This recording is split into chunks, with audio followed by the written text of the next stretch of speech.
अस्सलामुअलैकुम जी। Introduction to electrodynamics Griffith का फोर्थ एडिशन है। Problem 5.36 chapter 5 magnetostatic.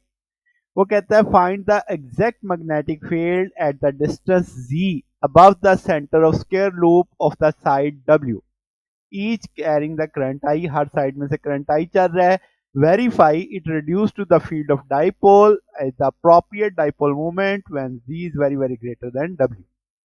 तो जनाब अब पहले स्क्वायर लूप की एक साइड को डिस्कस करते हैं। तो अगर हम एक साइड लेते हैं स्क्वायर लूप की तो वो एक सिंगल स्ट्रेट वायर हो जाएगी। स्ट्रेट वायर की मैग्नेटिक फील्ड का फार्मूला हमें पता है mu not I over 4 pi S sine theta 2 minus sine theta 1, जो इस चैप्टर के शुरू में हमने देखा था। अब इसका मतलब ये हुआ, पहले तो एस को मैंने हाईलाइट किया, एस निकालते हैं फिक्स से। तो अगर आप देखें जी से जो सेंटर से दिया है कि तिरछी लाइन है, तो ये एक साइड ओमेगा बाई 2 हो जाएगी, एक साइड जेड हो जाएगी। तो इसका मतलब एक आपके पास ये बेस मान लो, ये परपेंडिकुलर मान लो, तो ये एस हाइपोटेन्यूज का किरदार अदा कर रहा है।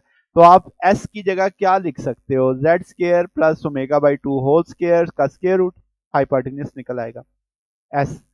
फिर साइन थीटा 1 साइन थीटा 2 क्या हमारे पास फार्मूले में है। तो अगर आप देखें तो थीटा परपेंडिकुलर होता है, तो वो ओमेगा बाई 2 यानी परपेंडिकुलर ओवर हाइपोटेन्यूज। तो परपेंडिकुलर का रोल कौन अदा करेगा, ओमेगा बाई 2। तो साइन थीटा 1 इसके बिल्कुल अपोजिट हो जाएगा, वो माइनस के साथ आ जाएगा, डायरेक्शन अपोजिट होगी उसकी। अब साइन थीटा 2 की वैल्यू भी पता है, थीटा 1 की वैल्यू भी पता है, दोनों इसमें प्लेस की जा सकती है। जब वो वैल्यू प्लेस कर दे जाएंगे तो एलसीएम एक जैसा है, उठा के नीचे कर लें, ऊपर वाली वैल्यूज को सॉल्व करेंगे तो सिर्फ ओमेगा बचेगा, क्योंकि हाफ हाफ है ना, नेगेटिव नेगेटिव पॉजिटिव हो जाएगा। Omega by 2 plus omega by 2 omega के बराबर आ जाएगा। फिर इनकी पावरें इकट्ठी की जा सकती हैं, ये भी 1/2 ये भी 1/2, तो ये बगैर उसके लिखा जा सकता है Z square plus omega by 2। अब जो मैग्नेटिक फील्ड है हर साइड की, उसके वर्टिकल कंपोनेंट यानी जो जी डायरेक्शन में होगा और हॉरिजॉन्टल कंपोनेंट होंगे। सिमेट्री की वजह से हॉरिजॉन्टल कंपोनेंट कैंसिल कर देंगे और जो जी कंपोनेंट्स हैं वो एड अप होके नेट फील्ड बना लेंगे अलोंग जी एक्सिस। तो हम कहेंगे वर्टिकल कंपोनेंट किसके बराबर होंगे, बी जेड आ जाएगा एक साइड का, बी साइन फाई। तो अब यहां से b की वैल्यू हम निकाल चुके हैं, साइन फाई की जगह ओमेगा बाई 2 लिखा जा सकता है, square root Z square plus omega by 2 whole square. इन सारों को लेके सॉल्व किया जा सकता है, तो ये आपके पास नीचे वाला 3/2 हो जाएगा और इन ऊपर ओमेगा इंटू ओमेगा बाई 2 हो जाएगा। अब ये तो एक साइड की बी फील्ड आ गई, और चार साइडों की बात करें जो कंट्रीब्यूशन नेट आएगा तो वो 4 हो जाएगा, 4 टाइम, तो 4 से मल्टीप्लाई कर देंगे, 4 से कट जाएगा, ये 2 नीचे उतर आएगा, ऊपर ओमेगा स्क्वायर बन जाएगा, तो ये बी की वैल्यू आ गई।